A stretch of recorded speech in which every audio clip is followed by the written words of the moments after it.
A life built with confidence over many years slowly begins to unravel as small details are noticed. This story explores the emergence of a profound truth hidden behind an ordinary routine. On Friday morning at 9 o'clock, I learned that my father had been taken to the hospital. I was sipping my coffee in the kitchen when the phone rang. I was at home, away from work, enjoying a peaceful morning. "Claire, your father is here," said the nurse. "Please come right away.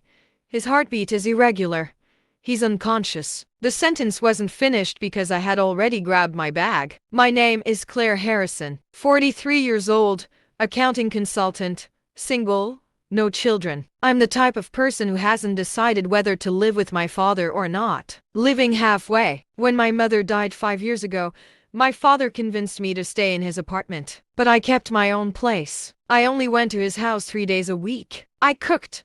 We would chat. Then I would leave. That was our system. My father's name is Michael Harrison. He's 65 years old, a retired computer engineer, someone who decided to continue working at the company he worked for 5 years ago. He said that his first retirement had made him depressed, especially after my mother's death. That's why he went back to the same company, the same office, the same desk. 32 years later, even though his name wasn't on the desk, it was clear he was still there. He arrived at the hospital at 9:45 a.m. The nurses were rushing around. An emergency notification had been sent to a company. A doctor had been called. An internist, a cardiologist, an emergency medicine doctor. My father was lying there, catheterized, hooked up to monitors, almost unrecognizable. His eyes were open, but his gaze was vacant. "What happened to him?" I asked the doctor. The doctor, who was about 60 years old and holding a long respirator, replied, "It could be rhabdomyolysis, the breakdown of muscle cells, or severe myocarditis, inflammation of the heart muscle. Serum myoglobin levels are very high. There is also acute renal failure. It's a condition where the body damages itself." But how? Why? It's too early to say whether this is due to a physical cause, stress, or something else. We have to wait for the blood tests. I wandered the hospital corridors for 6 hours. I drank coffee in the cafeteria. The bathrooms smelled like glue. When I looked out the window, I saw that the city's grass hadn't changed at all. People were going about their lives. Some walked fast, some walked slow. No one felt like the daughter of an old man lying in a box. The doctor called again. The test results were in. Good news, his heart looked normal. Bad news, his liver enzymes were high. His kidney function was deteriorating. Even worse news, it turned out my father had collapsed in his office 2 days before coming to the hospital. No one had seen him. At 6 p.m., after a hard day's work, he had fainted. He had been lying on the floor for about 2 hours. The cleaning lady had found him. This information shook me. My father didn't do particularly heavy work. He sat at his computer. He wrote code. He did accounting checks. Why would he have rhabdomyolysis when he didn't even exercise? I stayed by the old man's side all night. At dawn, he still hadn't spoken. The nurses checked on him every hour. The rhythm of the monitor sounds, the clicking of medical devices, the whispers between people. Hospital life was beginning. At 7:30 a.m., the doctor called me. This time, it was the chief physician. His face was serious. "Mrs. Harrison, your father is in good condition, but he is still sedated. It will take at least another 24 hours for his consciousness to fully return." But there is something he told us. What did he say? Before coming here, he said he started questioning about the accounting files. The accounts have been investigated. I don't know if this is stress-related,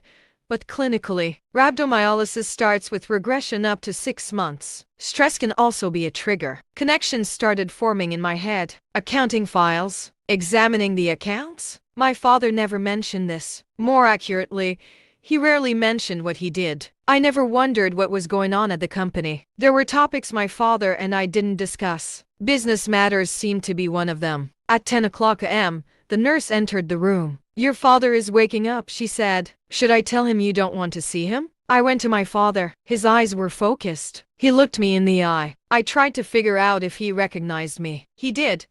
He recognized me enough to cry. Tears streamed from his eyes. "Mom," he said, because I call him Mom as much as I am his daughter. "I'm sorry." "Dad, what happened? Why did you collapse?" You should have known this before. Before I was hospitalized. Before my whole world changed. I'm sorry, Claire. I'm so sorry. These words weren't just words. They signaled my questioning, my preparation for an explanation. But at that moment, he hadn't even begun. The nurse took me outside. My father's energy level was low. He needed to rest. The next day was Saturday morning. My father was better. He had had a neurological checkup. No tumor. Reflexes normal. Muscle strength was returning. The doctor said he was optimistic about the future. I tried to be optimistic too, but my father didn't say that. Go to my office, he said. Behind the desk, behind the bookcase, there's a hidden file box. You can find the key. If you can open it, there are many things inside. Read everything. Then come and tell me what you found. Dad, isn't this crazy? You're in the hospital. You should talk. Rest.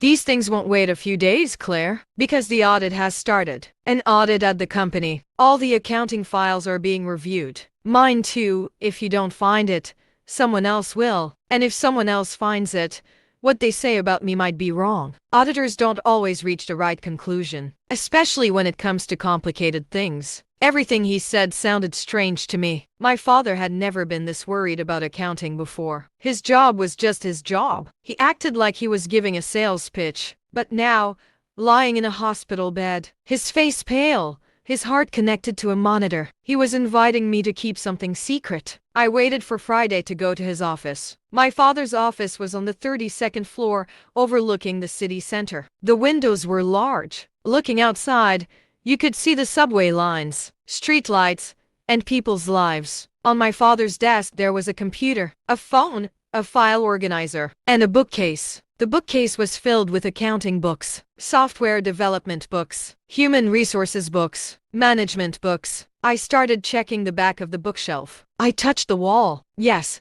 there was an empty space. Inside, a metal file box was covered. The key. My father had said it was findable. I opened the drawers of his desk. Pens, glue, notepads. Then I found a tin can. Inside was a small gold-colored key. It opened. Inside, files were lined up. Thick files. They had labels.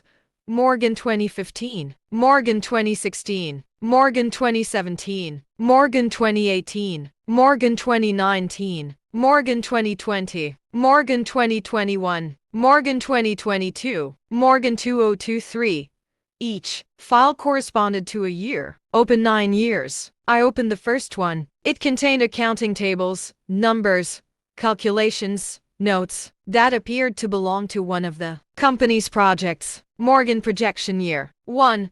Notes written in my father's handwriting. Calculations.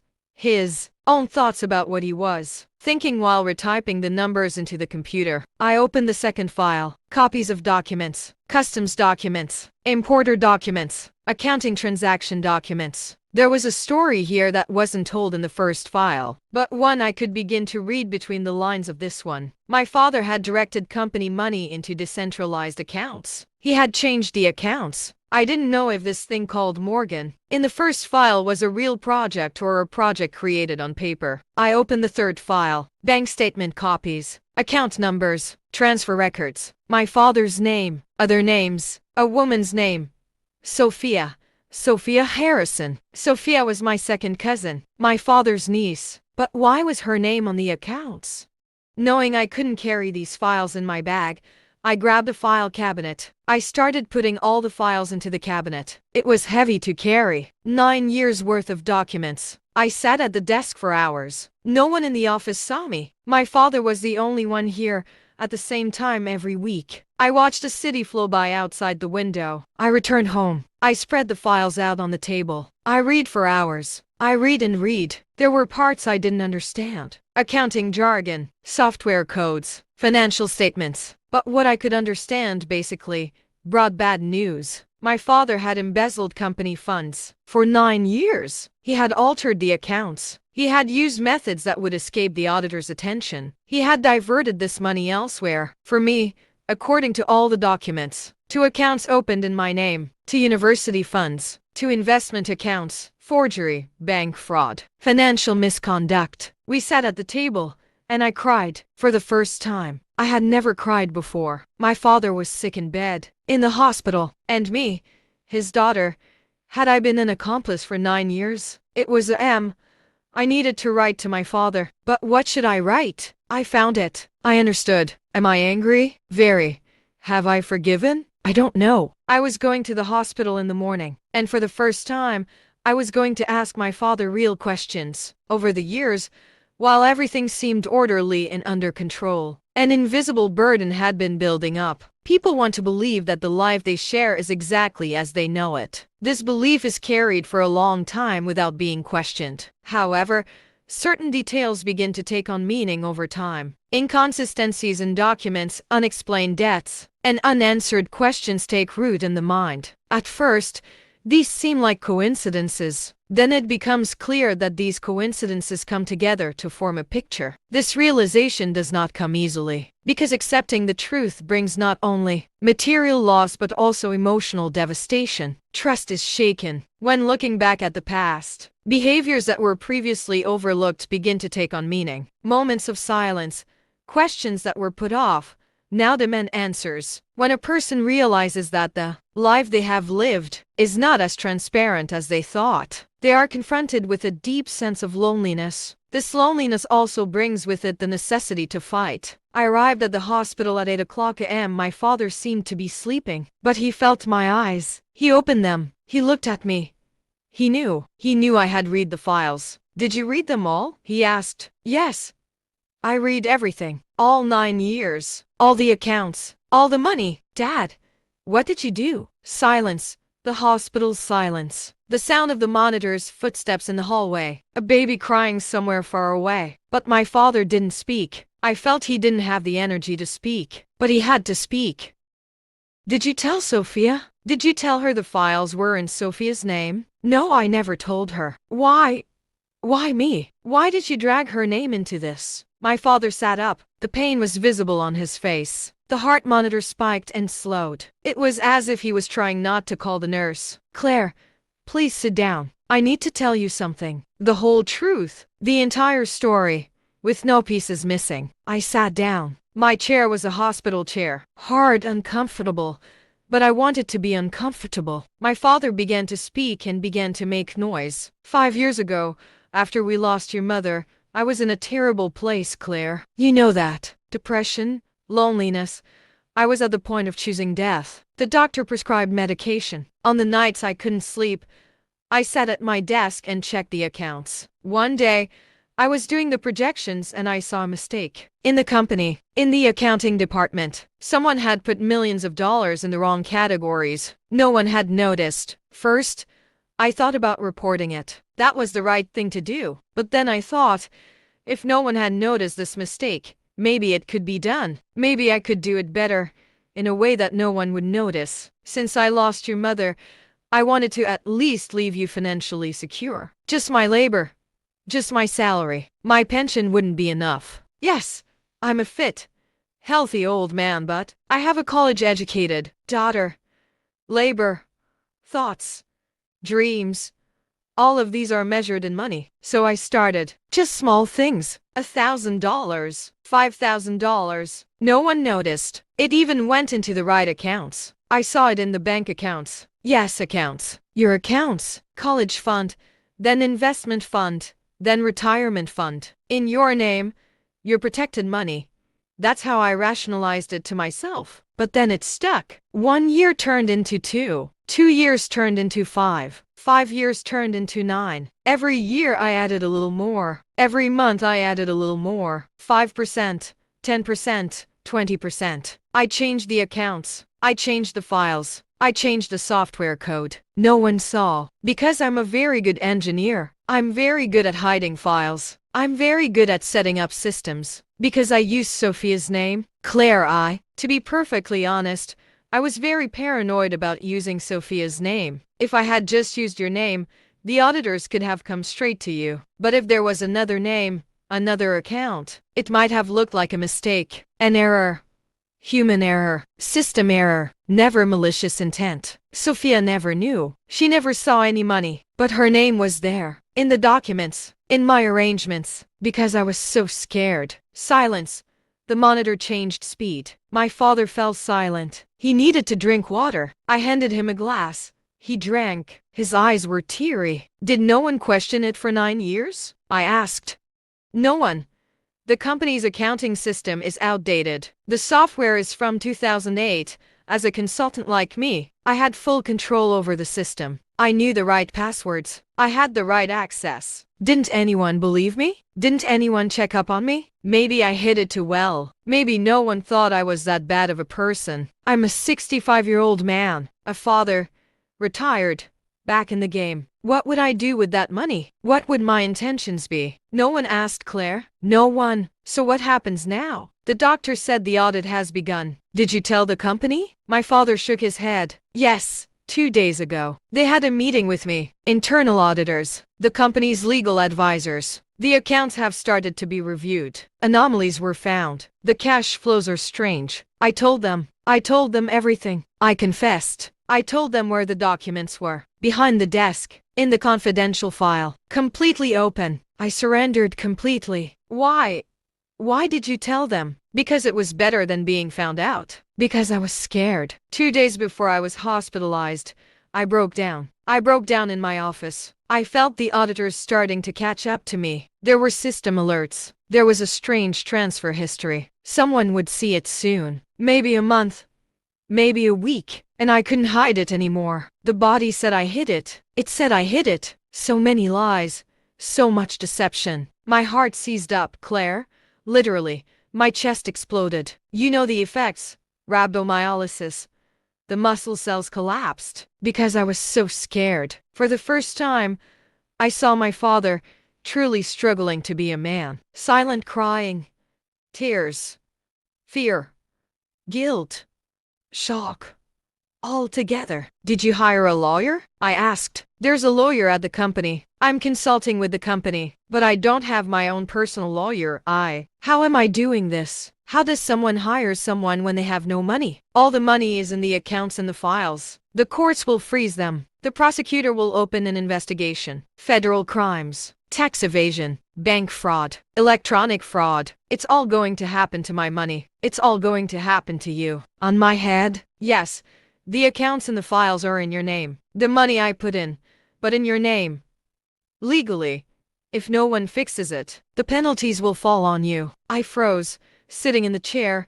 I put my head in my hands. Hospital lights, hospital sounds, hospital smells. Everything spun too fast. My father had defrauded me. My father had lied to me. My father had made me an accomplice. My father had ruined my life. Because he loved me. Because he wanted to protect me. Because he wanted to get me through college? None of these were excuses, but all of them were true. Claire, I'm not offering to burden you with unforgivable things. I know I am unforgivable.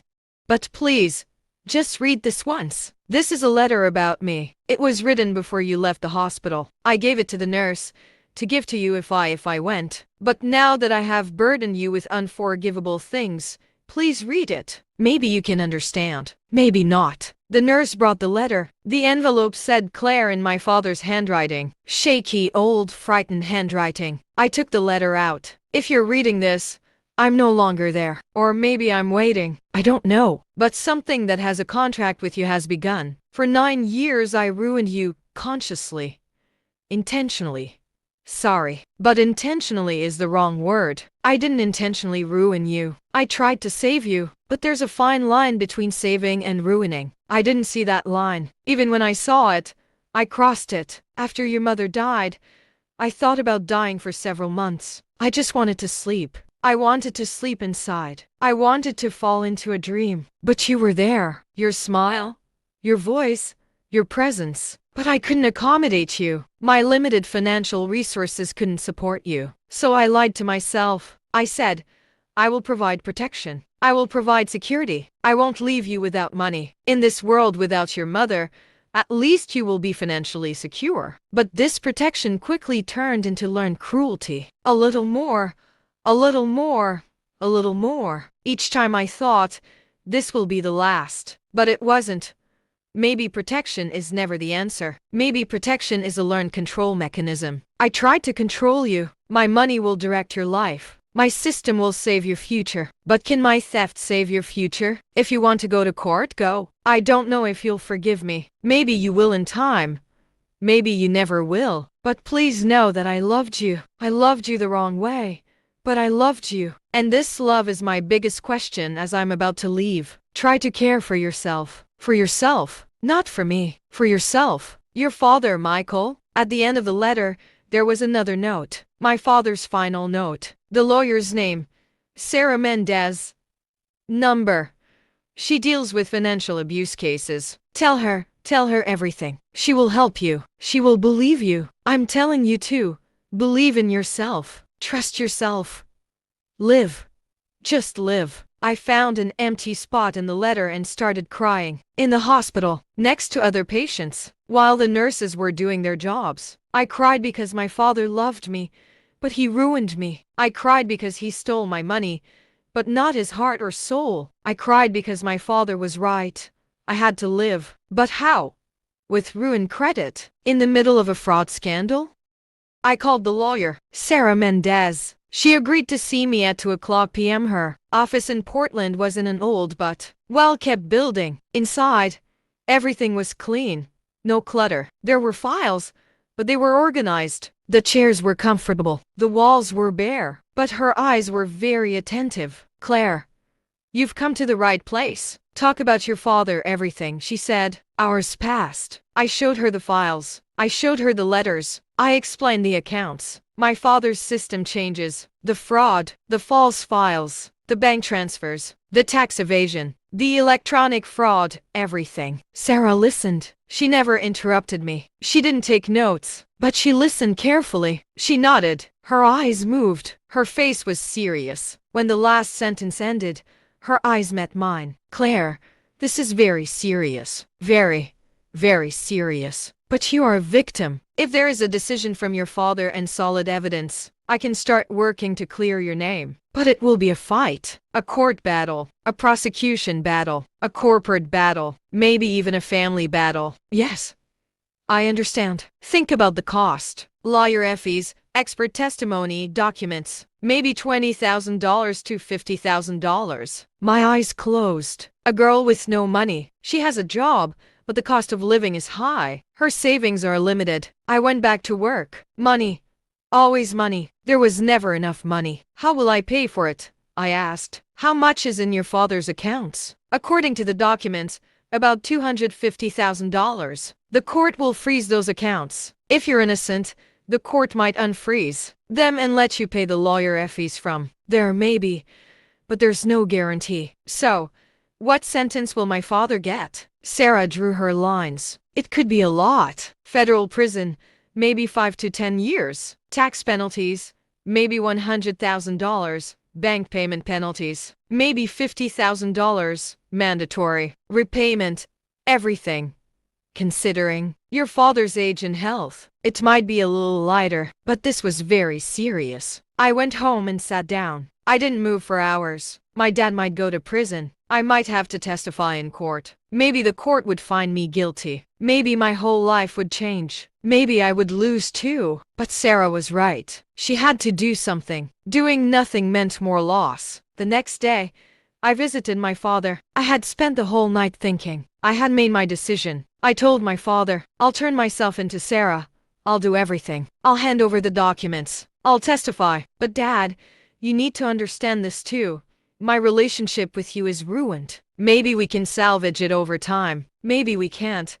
But right now, I'm only thinking about saving my case. It's not about you. It's about me. My father cried. His whole body cried. The monitor spiked and flattened. He was worried about calling the nurse. But my father spoke. I know, Claire. I know. And you have every right.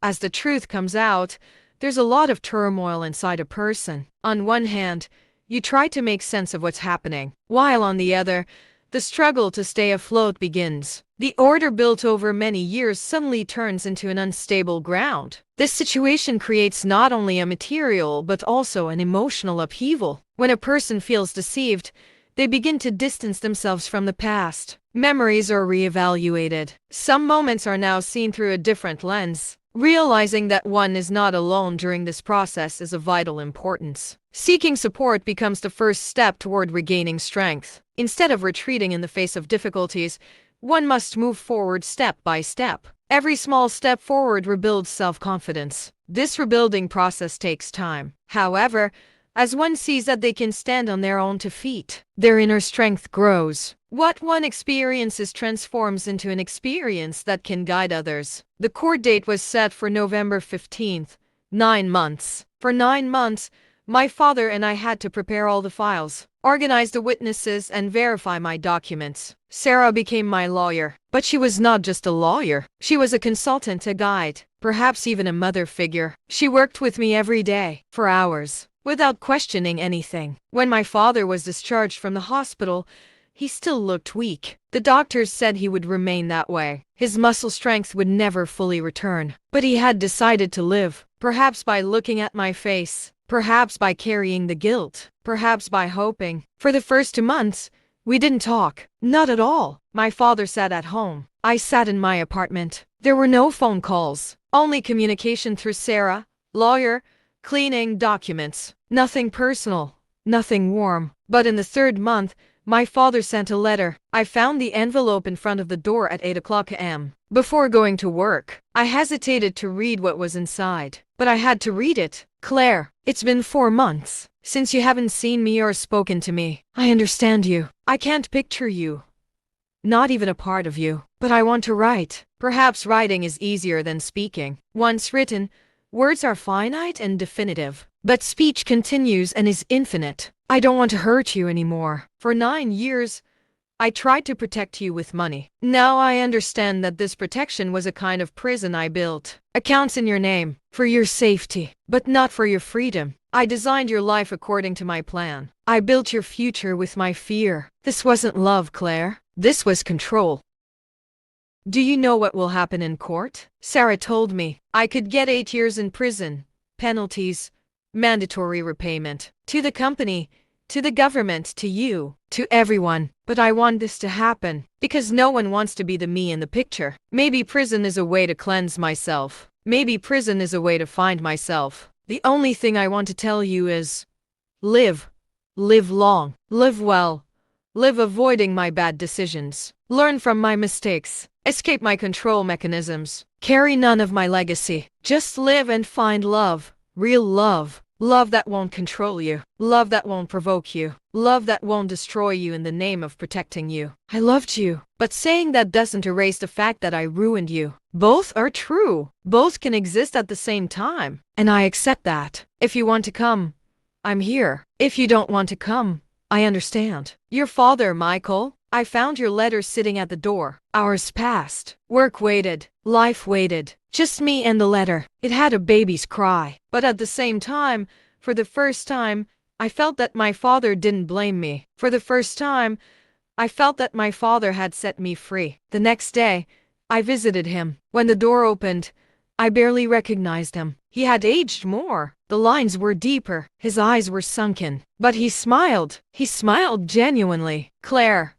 you've come. Yes, I came. We went inside. The house looked messy. Plates were in the kitchen. Files were in the corner of the room. My father had forgotten how to keep a house or live normally. Or maybe he didn't know how to live normally without any lies. Sit down, he said. I sat down. Across from him, the distance between our faces was as vast as the past. Sarah said all the preparations are complete. I said, yes.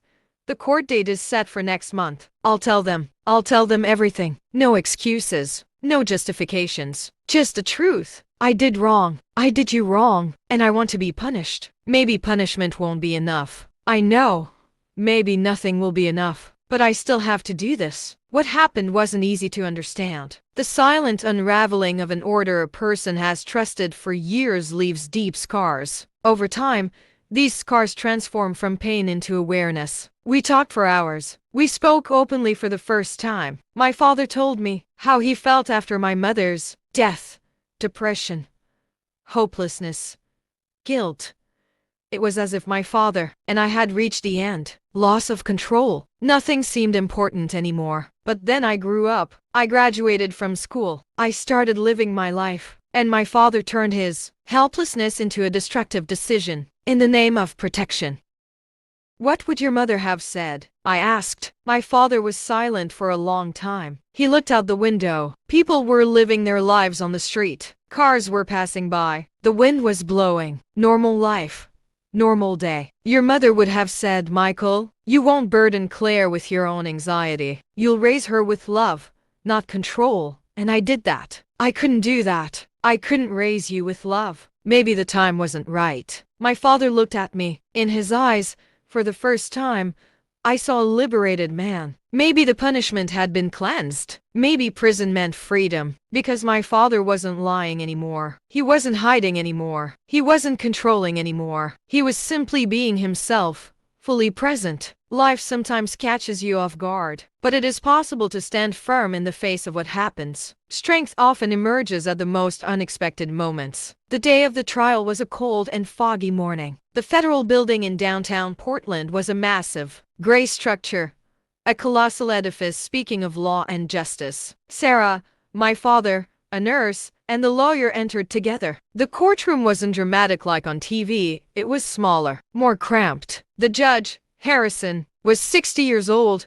with a serious face, someone who seemed unlikely to show mercy in any predicament. The prosecutor had prepared heavy arguments: theft, fraud, tax evasion, electronic forgery, system tampering, all federal charges. My father wasn't a lawyer. I spoke to him myself. I taught him this. I listened too. Your Honor, I am guilty. I did wrong. I did very, very wrong. For 9 years, I lied using my daughter's name. I committed fraud.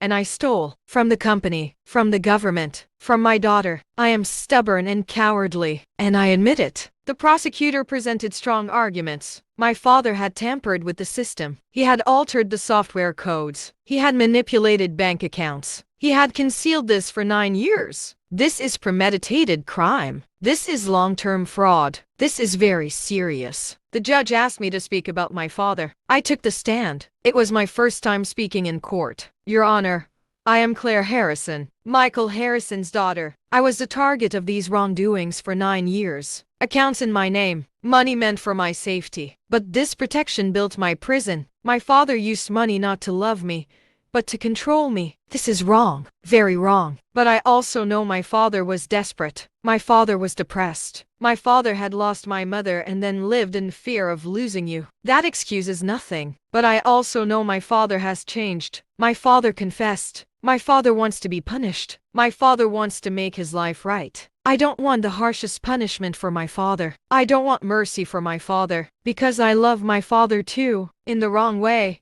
But I love him. Silence. Courtroom silence. The judge took notes. The prosecutor remained silent. My father cried. The verdict came 2 weeks later. Michael Harrison was sentenced to 5 years in prison, a $150,000 tax penalty to the government, $200,000 in damages to the company. Nothing to me, because I was found innocent. The court ruled that my father putting money in my name was fraud. I was the victim. I was clean. But am I clean? I was definitely not clean. I was my father's rich daughter. I benefited from this money for 9 years. Perhaps unknowingly, perhaps but benefit is benefit. Cleanliness is complicated. What happened in the past cannot be undone, but the meaning given to them can be changed. This change allows a person to find their way again. 2 weeks after the trial, my father began serving his sentence at the federal penitentiary. I started visiting him twice a month. We talked through glass windows, on the phone. Not private visits, just general visits. On the first visit, my father was different. Prison uniform, gray, constricting, hair cut short, sharp, old. But the eyes were open. He was no longer hiding anything. How is it here? I asked. It's hard, but I deserve this. I want it to be hard, because being hard means I have to change. Dad, are you okay? No, but I'm getting better. And that difference is a huge difference. Months passed. My father started reading in prison, books, philosophical books, books on human psychology. I spoke with people who played therapists-like roles. They said my father was very intellectual, very analytical, but emotionally, he wasn't mature. Maybe prison would make him grow up. Maybe. My life after the trial started to see a beginning. Accounts were opened. The court partially settled the accounts. Some money went back to the company. Some money went to the government. Some money was left for me. $30,000. Not much, but enough. The lawyer fees would be paid. Life would be a little easier. But I couldn't live on the money. I couldn't live on my father's money. In fact, I didn't want money. I wanted to change my life. A new life. A new job. A new identity. I found a job at a bookstore. The former owner, Ruth, who had kept her maiden name, had been running the bookstore for years. I became her assistant. I had experience as a librarian, but I wanted to leave the corporate world. Ruth didn't question me. She just accepted me. So, I recommend books to customers. I organize the shelves. I listen to people with troubled lives. That's how I learned that hearing someone else's life story was like forgetting my own pain. One day, someone like me walked into the bookstore. A woman around 40, her eyes red, her face anxious, a broken posture. She didn't look like a victim of violence, but I recognized anxiety. I recognized a victim of control. "Can I help you?" I asked. "Is there a book about financial abuse? By a spouse? Control, manipulation, done with money?" My chest tightened. I know this question. I know this story. "Yes," I said. "But first, I want to hear your story, if you want to tell it." We talked for hours. The back room of the bookstore, coffee, silence. Her story wasn't the same as mine, but the pattern was. Control exercised with money or words. Manipulation dressed up as love. Trust broken. Life ruined. "How are you living?" I asked. "I don't know. I'm filing for divorce. My children don't understand me. The lawyer is too expensive. I have nothing. Even my name feels like it belongs to him. But I know I have to live. If I don't live, I'll still be on his side. And I want to be free." I gave her Sarah's number. "She'll help," I said. She helped me. The woman left. A week later, she came back. She said she had talked to Sarah. Most of the lawyer fees would go toward counseling, but the path was open. Ruth saw this. She pulled me behind her. "You're doing this well," she said. "Listening. Believing without judgment. Others have stories like yours. Maybe this bookstore has a purpose. Not just selling books, providing support." These words began to take shape in my mind too. Once a month, in the back room of the bookstore, I started a support group. Women who were victims of financial abuse, emotional abuse, control. 3 people came to the first meeting, then 5, then 10, then 20, then 30. I gave all these women what I wanted to give. Faith, support, active listening, no judgment, just understanding. My father entered his 2nd year in prison. I visited him most months. We talked. We cried. I saw what was inside my father.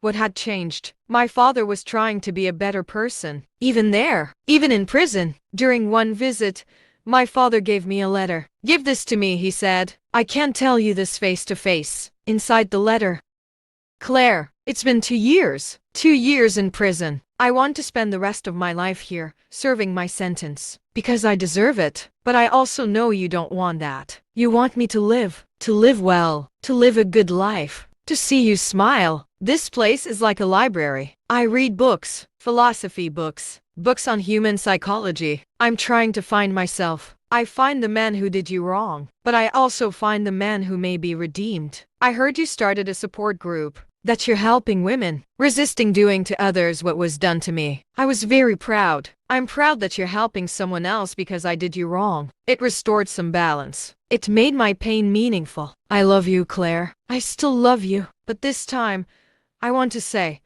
I don't want to control you. I want to love you. Just love you." In the library room, I thought you were like a mother. You were so strong. You were so smart. But you could have wanted a little more joy. I deprived you of that joy. I'm sorry. Your father, Michael. I cried a lot reading your letter. I cried in the bookstore. Ruth pulled me inside. She hugged me tightly. She didn't say anything. She just hugged me. "Do you know who I am? I am Claire Susan Harrison, 45 years old. I work at a bookstore. I run a support group. The girl who did wrong, who hates her father, who loves her father, the short man's daughter, who is proud of her father. Both at the same time. My father has 3 years left until he gets out of prison." I thought, where do I want to go then? What do I want to do with my father? I want to continue being a library assistant. I want to continue running the support group. I want to continue living. Just me.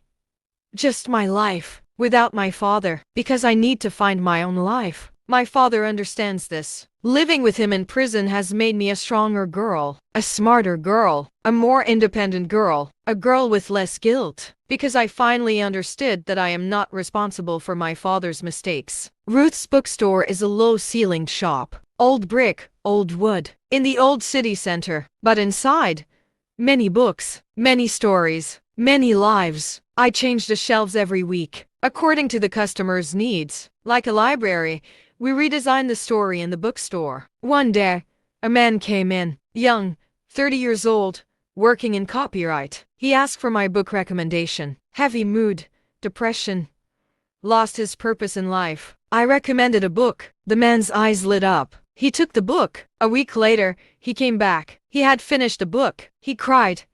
He thanked me. This is my job. This is my purpose. To connect people with books, with life, with meaning. This is the joy born from my father's mistake. 5 years later, my father was released from prison. I was waiting at the gate. He had turned gray. He was thinner, but he was still there. When I saw him, I cried. So did he. It was cold. The wind was blowing. But we stood there, like old friends, like new acquaintances. "Hello, Dad," I said. "Hello, Claire," he said. He didn't say more. Nothing more was said. But we walked down the road, down the streets, through the city, among the people, as if it were normal. My father, my jailer, my lover, the one who saw my mistakes and forgave me. At Ruth's bookstore, I sat at a table, coffee. My father saw the librarian's books. He saw my support group announcement. He saw my life. "I'm proud," he said. "I know, Dad," I said. And for the first time, I could say it from the heart. My father made mistakes. My father ruined me. But my father also tried to live. My father also tried to heal. My father also tried to save me. And I forgive him. Though this story seems to end here, the effects it leaves behind do not fade easily. The truths that emerge after years of shared life mean not only material destruction but also a deep loss of trust. When a person realizes that the order they were accustomed to has suddenly been pulled out from under them, they no longer know what to hold on to. Looking back, one realizes how important the seemingly ordinary details actually were. The shock, denial, and uncertainty experienced during this process gradually give way to a profound awareness. Each new piece of information gives a different meaning to past experiences. Behaviors that once inspired trust now become memories that are questioned. This questioning is exhausting, but it also brings one closer to the truth. Because some truths, even if painful, do not disappear by being ignored. It is not easy to face the reality that life must go on after what has happened. People both think about what they have lost and try to weigh the uncertain future that lies ahead. At this point, every small step taken requires great courage. Getting back on one's feet requires strength, not only material but also emotional. Changing habits and rebuilding a sense of security takes time. As time passes, one realizes that what has happened does not have to define them completely. A painful experience is not the entirety of life. This awareness allows a person to make space for themselves again. It becomes clear that progress is possible without carrying the burden of the past. Being able to think a little more clearly each day creates an inner balance. One of the most powerful aspects of this story is that what has been experienced can eventually become a source of hope for others. A person who makes sense of their own experiences can shed light on those in similar situations. Talking about problems that have been kept silent makes one feel less alone. Shared experiences create solidarity, not shame or guilt. This solidarity is an important part of healing. Life does not always act fairly. However, after experiencing something, a person can decide which path to take. Some close themselves off, while others transform their experiences into something meaningful. This story shows that choosing the second path is possible. It reminds us that rebuilding after hardship is not impossible. In the end, what remains is not just what has been experienced, but the perspective gained through them. People learn to look at themselves more carefully. They understand how important trust, boundaries, and awareness are. This learning becomes a guiding light for the rest of one's life. Not every story has to end happily, but some stories end from a place of strength. This is one of them. What has been experienced cannot be erased, but life reshapes itself, and the journey continues, despite all the difficulties.